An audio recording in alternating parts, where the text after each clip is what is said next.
Dover. The most dangerous man in Europe is about to arrive on Britain's shores. His preachings are so incendiary, he's been forced out of his native country.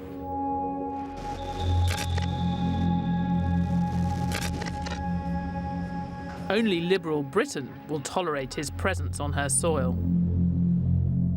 He heads to London to live in exile. The year is 1849. And the man is Karl Marx. Incredibly, this most dangerous of thinkers might offer the key to understanding the mess we're in today. Most people know Marx as the father of communism. You might be surprised to hear that most of what he wrote was about capitalism. And today, his ideas about that are being taken seriously right at the heart of global business. His analysis was pretty on the button and explains a lot, I think, about some of the things that we see going on around in our economy today. For Marx, the best argument against capitalism was that it was inherently unfair. His ideas on inequality have more resonance than ever today. What Marx did do is to install this sense of urgency. Things cannot go on forever the way they are. In this series, we'll explore the lives and revolutionary thinking of three extraordinary men.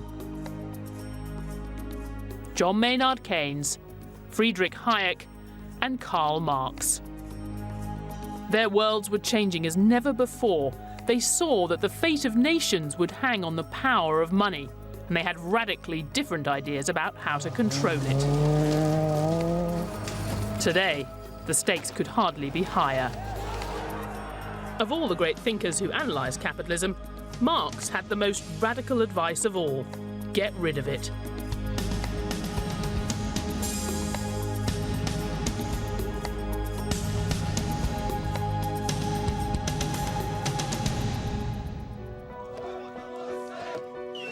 In 1989, Karl Marx's reputation lay in ruins. For most of us, the fall of the Berlin Wall meant the end of Marx. Millions rejected the horrors of a violent and repressive police state. And because the communist countries claimed Marx as their inspiration, his ideas were cast aside as well.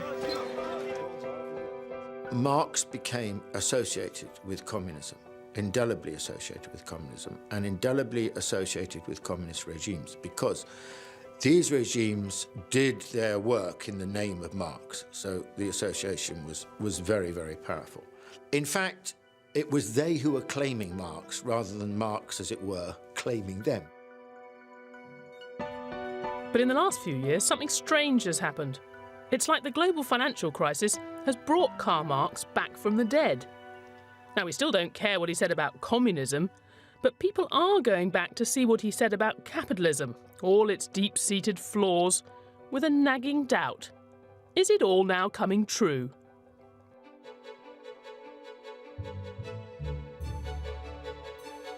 When times were good, Marx was nowhere. But now the Western economies are in crisis, he's attracting new interest right at the heart of the economic establishment. From a former IMF chief economist, Marx is right on a number of dimensions.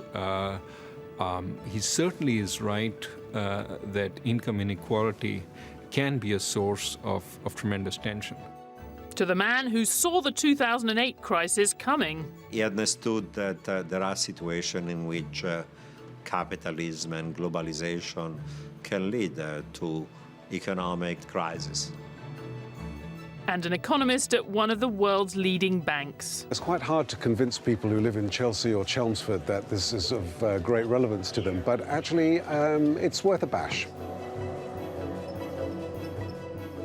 Marx's key insight was that capitalism was inherently unstable. He said we'd lurch from crisis to crisis and that society would become increasingly unequal. Marx divided the world into bosses and workers. For him, they would always be at odds, and that battle was a recipe for crises. To make profit, bosses squeeze what they pay workers. The crisis comes when workers then don't have enough money to buy what bosses are trying to sell them. For decades after World War II, all of that looked completely wrong. We'd had years of stable growth, and workers were taking a larger share of the pie. But not anymore.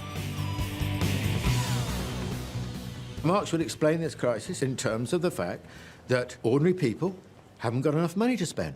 Why haven't they got enough money to spend? Because there's been a big redistribution over the last few decades away from ordinary people towards capital, towards wealth. And for Marx, there's no turning back. Capitalism would produce bigger and bigger crises, and then it would collapse. Marx had a very simple formulation about crises, which is that they are manifestations of the fundamental flaws or contradictions, as he called them, of capitalism. How would Marx have suggested solving the crisis is, of course, by abolishing capitalism. To understand the Marxist view of the mess we're in, we first have to see the world today as Marx might have seen it.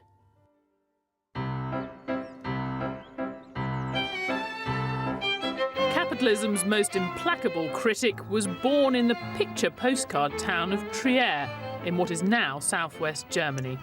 Marx comes across as a young man, as this sort of energetic, fiery, hairy figure. He was known as the wild boar, or the Moor, which sort of points to his sort of Levantine complex. He was full of ideas, he was full of debate, he liked big drinking sessions and then deep philosophical debate about the nature of Christ and German Romanticism and politics. As he studied, Marx came to believe the world was sharply divided into those who owned the means of production, the capitalists, and those who own nothing, the workers. The conflict between these two groups, for Marx, shapes how society works. The foundations of Marx's thinking was materialism, that when you cut away religion, ideology, politics, at its root were the material relations between man, the need for food, the need to have a roof over your head. This is what ultimately drives so much of human interaction. What was unique in Marx, he didn't see economy just as a special sphere. He saw economy as the structuring principle of the entire social totality. And so that what happens in economy, the way it structures our ideologies and so on, this again is another lesson today, maybe even more pertinent than in the times of Marx. We might see a complex modern economy which all of us have a stake in, but Marxists would say the same old rules still apply. For them, the divided society Marx saw is still broadly here today. They see workers still slaving away, and capitalists or bourgeoisie still exploiting them, always striving to make more profit. In Marx's world, any capitalist that doesn't seek maximum profit is soon replaced by one who does. So the system follows a completely predictable course, he would say, to its own destruction. It's not an idea that many people accept. He was completely wrong, including the idea that capitalism was merely a phase and contained within it the seeds of its own destruction. That's not the case. Well, everything is bound to collapse if you wait long enough. I mean, the Earth's going to, be sucked into the sun someday. And of course, what we're really talking about when we talk about capitalism is individual liberty and property rights. Could those come to an end? Well, they have in places. It's possible, but I'm not seeing any signs of it. You'd be forgiven for thinking the total collapse of capitalism sounds a little implausible. How could seeking profit be so disastrous when it's done such amazing things? Just look at how we eat under capitalism. We get fresh fruit flown in from all over the world. We can choose from 700 types of breakfast cereal. We have enough of it, and it's all safe to eat. This incredible plenty and the technology it depends on didn't come from the state. It's what happens when you let capitalists compete for profit. They didn't do it for our benefit. They did it because it made them rich. So at first glance, Marx's idea that capitalism's search for profit would be its downfall sounds absurd. Profit may often sound venal, it may often sound wrong, but it is what pushes progress ahead. Profit is actually what drives the world forward, and that's what Marx could never quite handle. The profit motive is essential. I mean, after all, what is the profit motive? It's just a way of achieving a better society by people wanting to better their own individual lot. In terms of economics, Marxism is not very much used today, and that's because he was wrong on several of the fundamentals. And if you erect a building on cracked foundations, the building itself is cracked. When you think of how fundamentally the profit motive has shaped and enriched our world, it's no wonder Marx fell out of favour. But we shouldn't dismiss Dr. Marx quite yet. It's true, he talked quite a lot about class exploitation, misery, chaos, but he didn't think capitalism was all bad. Far from it. This cocktail bar in London's Soho hides a revolutionary past. It used to be the Red Lion pub, site of a clandestine meeting of communists in 1847 that would echo down the ages.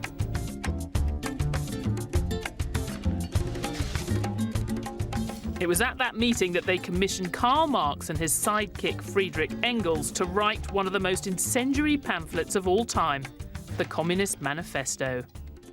It goes through a number of drafts. Engels is the key drafter on the texts. But then Marx takes it away and in a sort of, massive sort of essay crisis style just sits down and writes the thing. And that's the beauty of it, because it might have been organised by a committee, but it's written by one man. And that energy, that brio, that passion which is in the manifesto comes from the fact it has a single author in the final stages, which is Marx.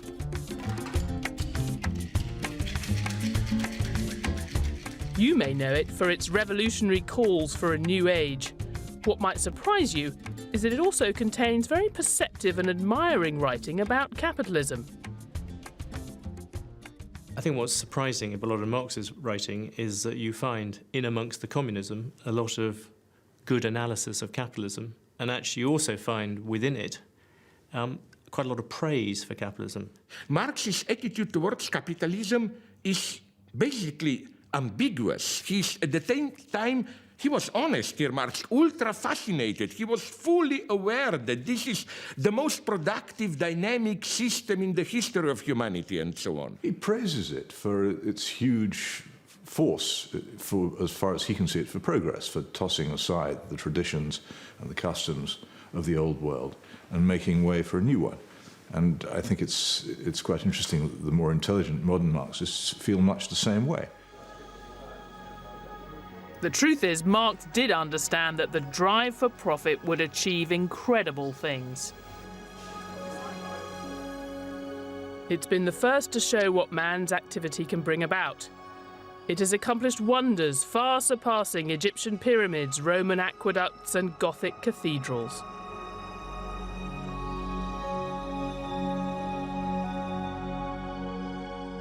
He did really get the kind of global aspect. He got the idea that people were suddenly being able to get things from all the way around the world in a completely new way, and the impact of that. The need of a constantly expanding market for its products chases the bourgeoisie over the entire surface of the globe. It must nestle everywhere, settle everywhere, establish connections everywhere. It creates a world after its own image. But there's got to be a downside for the bourgeoisie. Modern bourgeois society is like the sorcerer who is no longer able to control the powers of the netherworld whom he has called up by his spells. What the bourgeoisie therefore produces, above all, is its own gravediggers. Its fall and the victory of the proletariat are equally inevitable. How can Marx think capitalism is so brilliant and also so doomed? Well, the answer lies in how it treats the workers.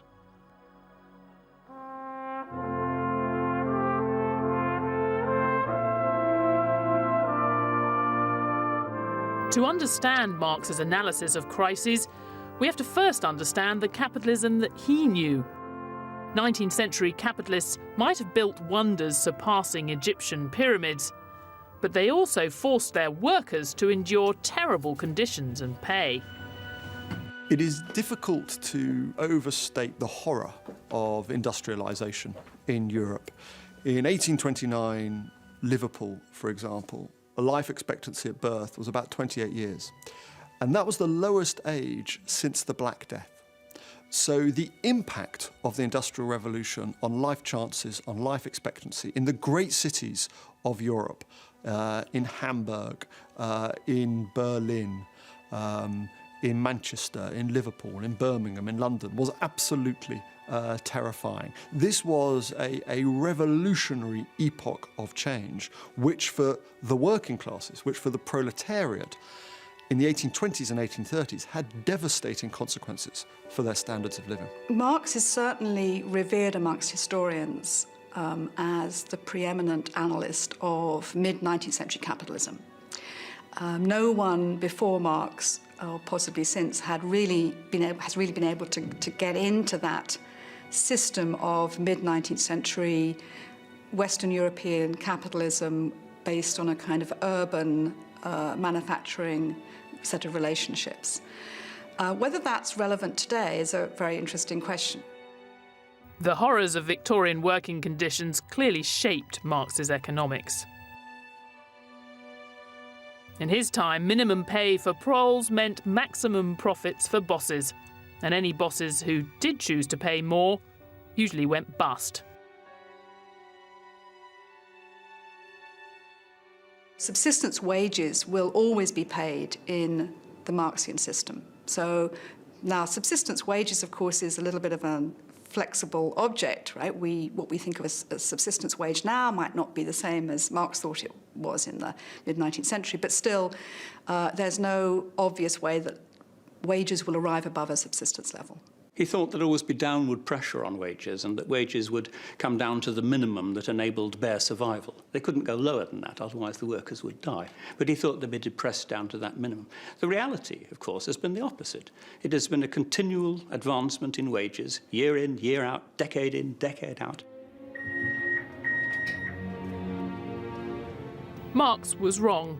He thought it would all get so bad the workers would overthrow the system. Yet even as he was writing, reformers were beginning to get rid of the worst employment practices. Capitalism got kinder, not nastier. But the idea that the competing interests of bosses and workers would cause crises, well, that does seem relevant today. Marx wrote that the ultimate cause of all real crises always remains the poverty and restricted consumption of the masses. Put simply, if workers aren't paid enough, they don't have enough money to spend in shops and the economy doesn't stay afloat. And some believe this idea is very useful in understanding the crisis we're living through today.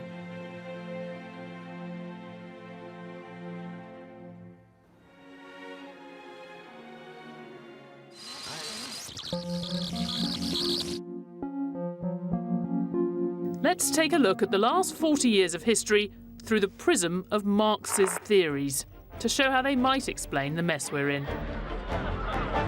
An imaginary Marxist broadcasting corporation would see it all as a good old 1970s-style class struggle. The fight is over wages. Capitalists want to pay less, the workers want to get more.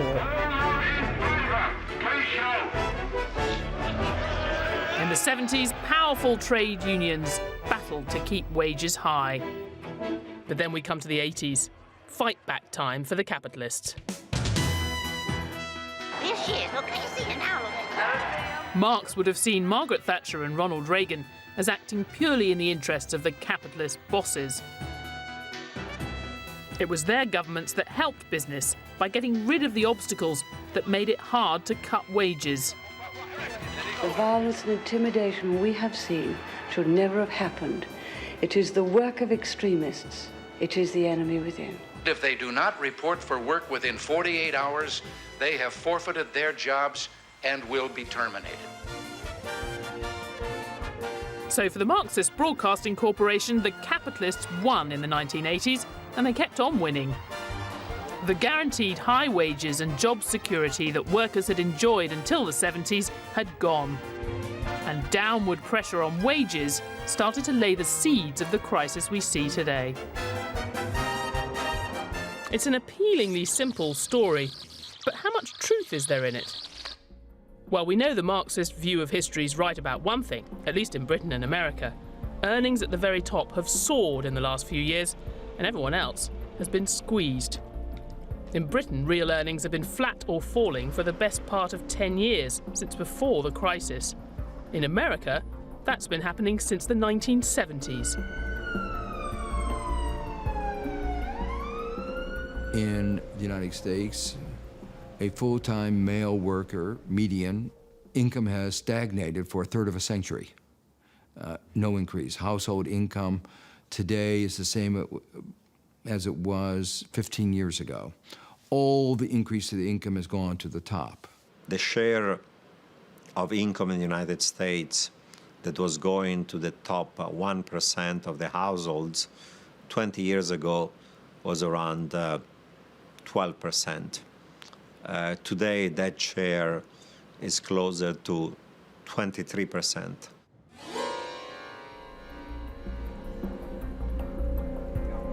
Things haven't gone that far in the UK, but inequality is certainly creeping up the agenda. But rather than see it as a deliberate strategy on the part of greedy capitalists, we have to recognise there are bigger forces at work.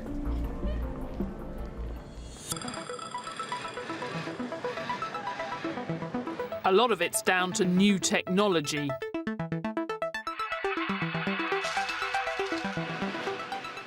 Work previously done by hand is now done by machines. With fewer workers needed, there are more competing for every job, meaning bosses can pay them less. But perhaps the most significant factor is globalization. With falling barriers to trade around the world, global business has gained access to a giant new pool of cheaper labour. You have brought into the market now millions and millions of new workers in China, in India, in other parts of Asia, in parts of South America, Brazil, for instance. So that process has transformed the capital-labor ratio on a global scale. Clearly, competition from countries around the world has put pressure on certain jobs, typically jobs that can be done at a distance. So, for example, an analyst can as well be sitting in the Philippines or in Mumbai to do the job that is done at a much higher price in New York.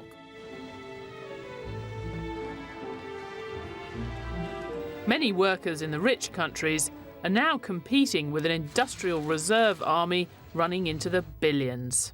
I think in emerging market economies, there'll be an overwhelming vote in favour of what has happened because almost everyone is better off than they were and would have been.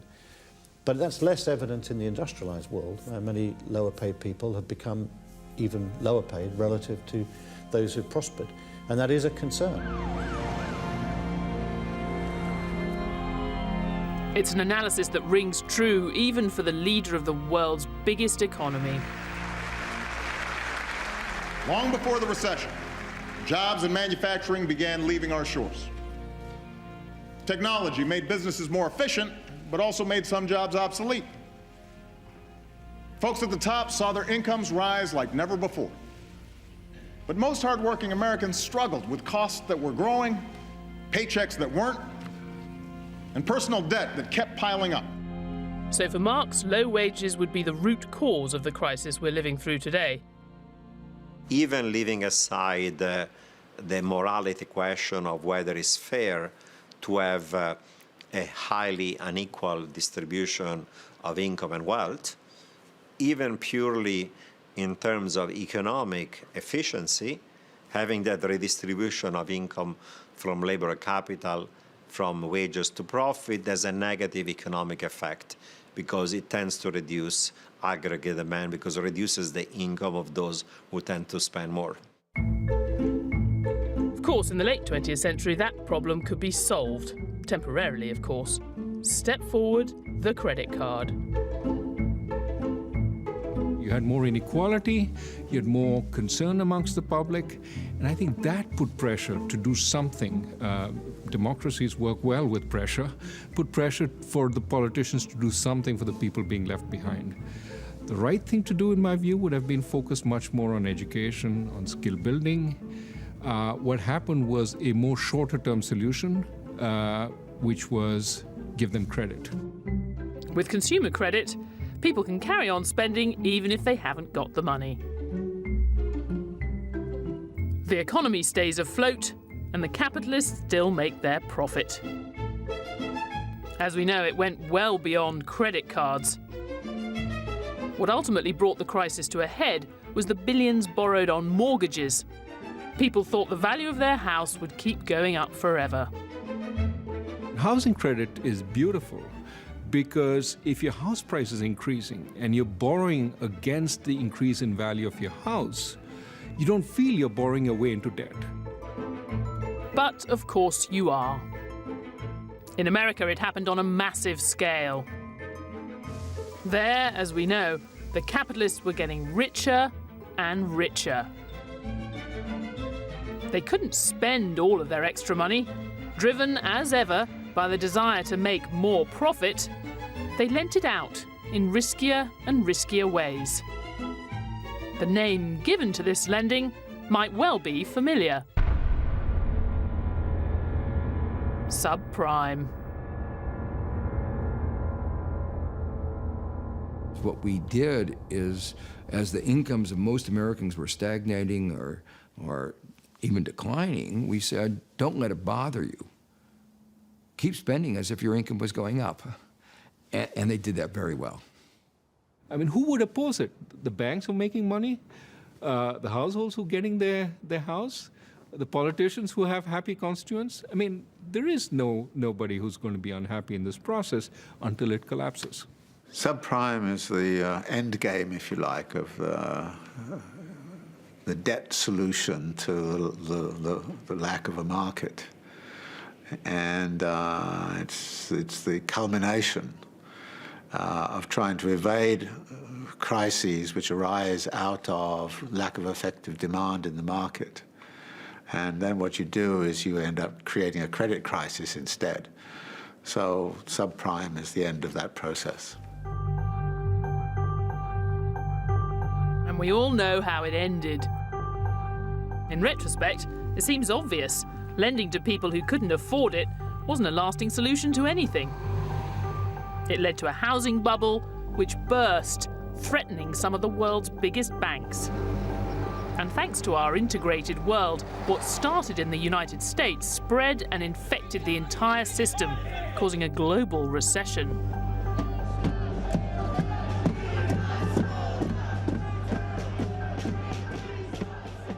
Capital, when it's faced with a problem, usually seeks to move it around. It moves it from one sector to another, or from one geographical region from another. Any part of the world that's in economic difficulties will seek to unload those difficulties on another part of the world. What will also happen is that if there's a problem in the banking system, they will seek to move it into the state system, and if there's a problem in the state system, they'll try and move it onto the taxation and austerity of the people to extract the wealth from a population. It's an extraordinary tale, and a lot of people would say it's completely wrong. Marxism doesn't actually work, but it keeps coming back because it makes for a good story. I don't think low wages played any role at all in causing the crisis. The crisis was caused by governments and central banks flooding the market with cheap credit and cheap money because politicians don't like the downturn in an economy that throws people out of work. I think it may have, to some degree, increased the level of indebtedness that people went into the crisis with, which I think intensified how deep the crisis became. But it wasn't the underlying cause, it was a contextual factor which made it a bit worse.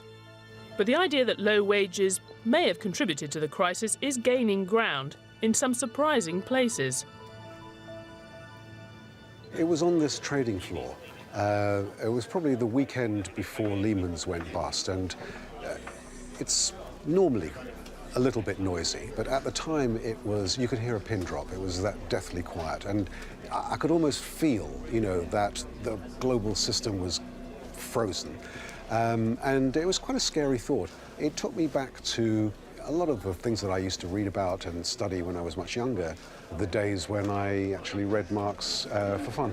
It was a comment that I posted up on a newswire, and it was one of the most commented upon pieces for quite a few weeks. But there are a lot of people who were quite opposed to the idea that anything that was socialistic or Marxist, you know, could be at all considered serious in the mainstream. A lot of this hate mail, I have to say, came from the United States, and I was accused of being, you know, an Obama clone. So there was a lot of negative reaction from, I think, people that probably predictably, you know, had already tied their own ideological colours to the mast. But the people who do find value in Marx aren't necessarily going to follow him all the way.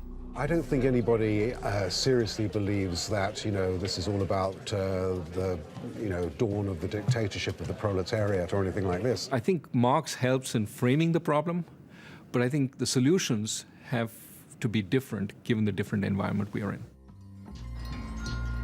Except Marx would insist the trap is inescapable.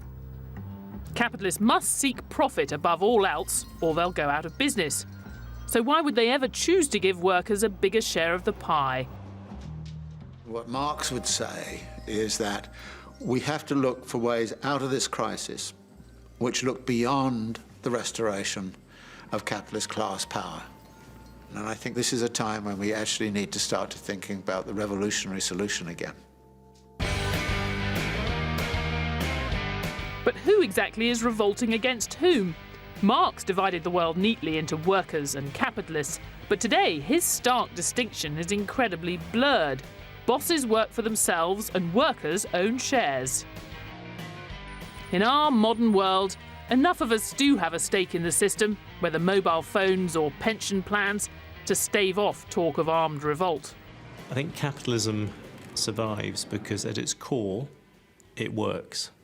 It pushes progress. It pushes people forward. It appeals to a basic thing in people's lives, which is to try and get ahead, to try and improve things for their children. The fact that more people win from it than lose from it is the thing which keeps on pushing it ahead. But what about the people capitalism's failing? What does Marx have to say to them? Incredibly, for all his criticism of capitalism, he offers us next to no idea of what a fairer alternative might look like.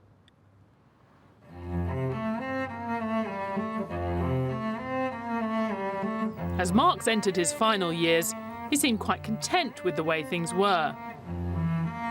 He'd been poor for a lot of his life, but by 1856 he had enough money to move to London's suburbs. The young firebrand now looked like part of the establishment. He would spend his day walking around Hampstead Heath. He would spend his day in correspondence. He would spend his day, you know, reading the Times. He would worry about personal finances. He would worry about his daughters and the expense of their piano lessons. I mean, he lived a remarkably bourgeois life in many ways. Marx didn't want to rush revolution. To understand why, we need to understand his analysis of world history. He saw the great sweep of humanity's endeavours, from the caveman to the slave societies of Greece and Rome, to the feudalism of kings and castles. all of which was replaced in turn by our own capitalist system of bosses and workers. Incredibly unfair, but also incredibly productive. Marx said only when we'd got everything we could out of capitalism could we afford to have a revolution.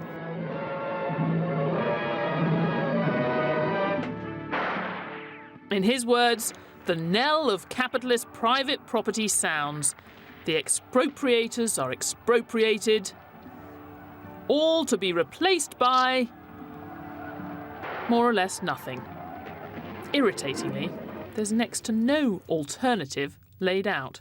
Marx, basically, was not the one who simply gave us a blueprint, 5 stages after capitalism, communism, here you have the basic guidelines, what to do, and so on. No, it's up to us. He just opened up the field. Is there an alternative to capitalism? I've no idea. Well, I suppose there could be all kinds of alternatives: dead silence, starvation, or the end of the world, or anything. But I simply have no idea if there is an alternative.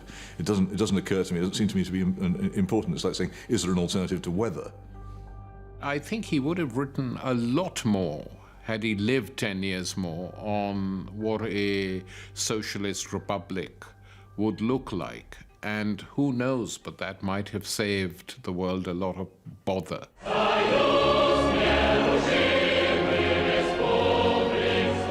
Without his blueprint, we all know what happened next. There weren't any revolutions in the rich, developed countries, as Marx predicted.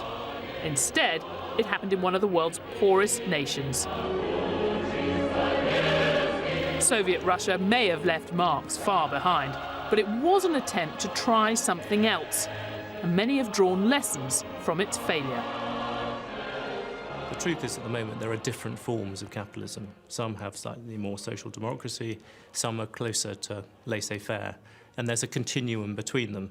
But on the big argument about whether you really want to have a communist system or a capitalist one, that is pretty much won everywhere, I think.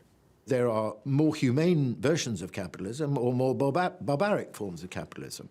But I don't think there's a systemic alternative to capitalism. Will there ever be? Yes, I would think so. I mean, nothing is forever, absolutely nothing. And capitalism is not forever.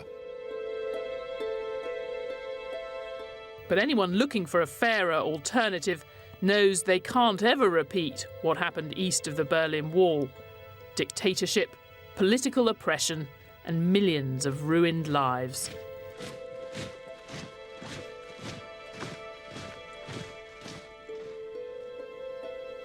From 1945 till 1989, this was the main remand centre for political prisoners in communist East Germany. Today it's been turned into a memorial.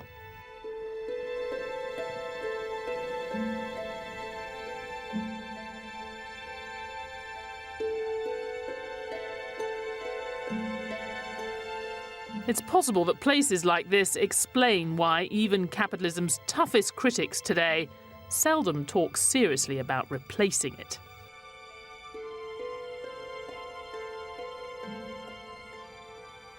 You can see with all these protests in Europe, Greece, and so on. I was in Spain, in Greece, asking always the same question. Okay, what do you want? Apart from some purely moralistic answers, I didn't get any good concrete proposals. Answers like, money should serve people, not people serving money. My God, Hitler and everyone would have agreed with this, I'm sure. You would have thought that with this implosion of the banking system at the heart of the capitalism in the United States, as well as the United Kingdom and so on, there would be a huge rush to Marxism and extreme socialism. That hasn't really happened. It is quite surprising, and I'm very pleased. But if memories of this place do fade, could there ever be an alternative to capitalism? Or should what happened here be a lesson for all time. I think if you remove the free market, you're removing people's ability freely to trade with each other, to acquire the things they want and sacrifice for them the things that they value less. You're removing people's ability to enrich and improve their lives. It is a perfectly natural part of the human condition. Adam Smith said the effort of every person to improve their condition, he thought it was so basic. If you deny people the opportunity to do that, then you'll have to build some kind of compulsion into it. You have to make people behave in a way in which they would not spontaneously behave.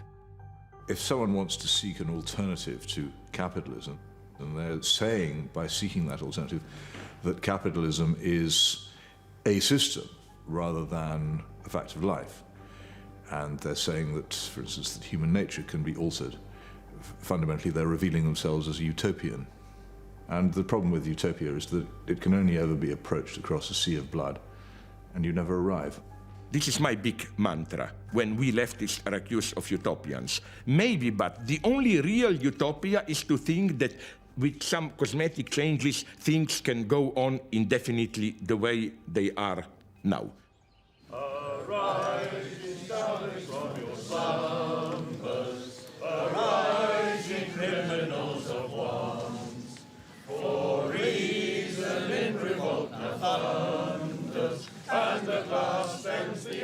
Marx died in 1883. In a speech at his grave, his longtime friend and collaborator Friedrich Engels declared his name and work will endure through the ages.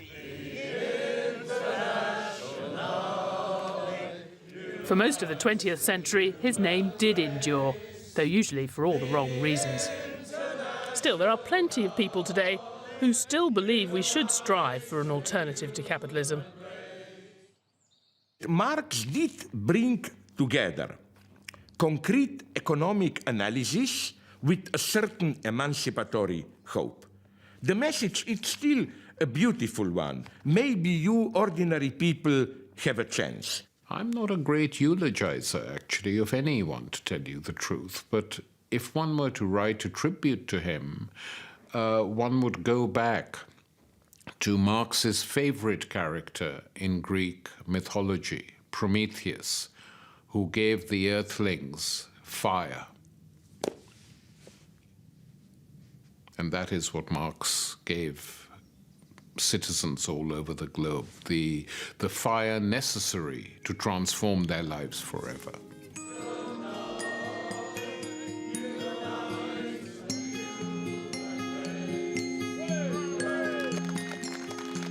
But what value does Marx have for those less inclined to revolution? Fundamentally, Marx reminds us, if capitalism doesn't work for everyone, it might not work at all. There's no doubt that there have been significant changes in inequality and in the distribution of income, which make you pause about the benefits of the development of output and prosperity that we've seen. I don't think you can afford to believe that the benefits of a market economy and bringing prosperity will be there unless there is a collective commitment to keep the system going. And that does require people to believe that everyone will benefit in the end. I think some of the ugliness of capitalism that he saw in the 19th century seems to be reappearing in the 20th and 21st. In a way, we have to keep our perspective on this. Health conditions are much better. Living standards are starting from a higher level. But it is still the case that things aren't the way they ought to be, and they're not moving in the way they should be. We have to find a way of creating jobs which are broad-based, which pay reasonable amounts, but at the same time, without sort of going against the basic laws of competition. Marx was right to see capitalism as inherently unstable and often unfair. Keynes and Hayek saw that too, but Marx was the first. And unlike them, he didn't think we should find a way to live with it. He said capitalism would bounce back from crises and reinvent itself, but in the end, a compelling alternative would appear, and capitalism would collapse. For all that rings true now in Marx, on that he seems to have been dead wrong.